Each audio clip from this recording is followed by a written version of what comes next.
ಮಾಜಿ ಸಿಎಂ ಯಡಿಯೂರಪ್ಪ ತುಮಕೂರಿನ ಸಿದ್ಧಗಂಗಾ ಮಠಕ್ಕೆ ಭೇಟಿ ನೀಡಿ ಬೆಳಗ್ಗೆ ಬೆಂಗಳೂರಿನಿಂದ ಹೊರಟಂತಹ ಯಡಿಯೂರಪ್ಪ 9 ಗಂಟೆಗೆ ಮಠಕ್ಕೆ ತಲುಪಿ ಶ್ರೀಗಳ ಆಶೀರ್ವಾದ ಪಡೆದರು. ಯಡಿಯೂರಪ್ಪ ಜೊತೆ ಸಂಸದ ಬಸವರಾಜು, ಶಾಸಕರಾದ ರೇಣುಕಾಚಾರ್ಯ, ಮುರುಗೇಶ್ ನಿರಾಣಿ, ಬಸವರಾಜ ಬೊಮ್ಮಾಯಿ, ಉದಾಸಿ, ಸುರೇಶ್ ಗೌಡ ಉಪಸ್ಥಿತರಿದ್ದರು. ಬಳಿಕ ಮಾತನಾಡಿದ ಯಡಿಯೂರಪ್ಪ, ಪಕ್ಷದ ನಿರ್ಧಾರದಲ್ಲಿ ನನ್ನ ಪಾತ್ರ ಇಲ್ಲ, ವರಿಷ್ಠರು ತೀರ್ಮಾನ ಕೈಗೊಳ್ಳಲಿ, ಶೀಘ್ರವೇ ಆಂತರಿಕ ಬಿಕ್ಕಟ್ಟು ಶಮನಗೊಳ್ಳಲಿದೆ ಅಂತ ವಿಶ್ವಾಸ ವ್ಯಕ್ತಪಡಿಸಿದರು.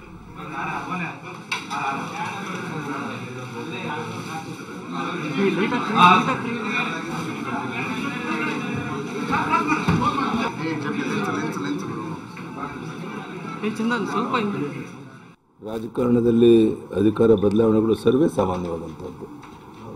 ಸೊ ಅದರಿಂದ ಈ ಬದಲಾವಣೆಗಳ ಬಗ್ಗೆ ಯಾರು ಜನ ಬೇಸರ ಪಟ್ಟುಕೊಡ್ದೇನೆ ಶಾಂತ ರೀತಿಯಲ್ಲಿ ಸಹಕರಿಸಿ, ನಮ್ಮ ಸದಾನಂದ ಗೌಡರು ಸಾಕಷ್ಟು ಅನುಭವಶಾಲಿಗಳು, ಶಾಸಕರಾಗಿ, ಸಂಸತ್ ಸದಸ್ಯರಾಗಿ, ಅನ್ಯಾನ್ಯ ಕ್ಷೇತ್ರದಲ್ಲಿ ಸಾಕಷ್ಟು ಅನುಭವ ಇರುವಂಥ ಸದಾನಂದ ಗೌಡರು ಈ ರಾಜ್ಯವನ್ನು ಅಭಿವೃದ್ಧಿ ಪಥದಲ್ಲಿ ತಗೊಂಡೋಗೋದಕ್ಕೆ ಹೆಚ್ಚು ಕೆಲಸ ಮಾಡ್ತಾರೆ, ಹೆಚ್ಚು ಸಮಯ ಕೊಡ್ತಾರೆ ಅನ್ನೋ ವಿಶ್ವಾಸ ನನಗಿದೆ.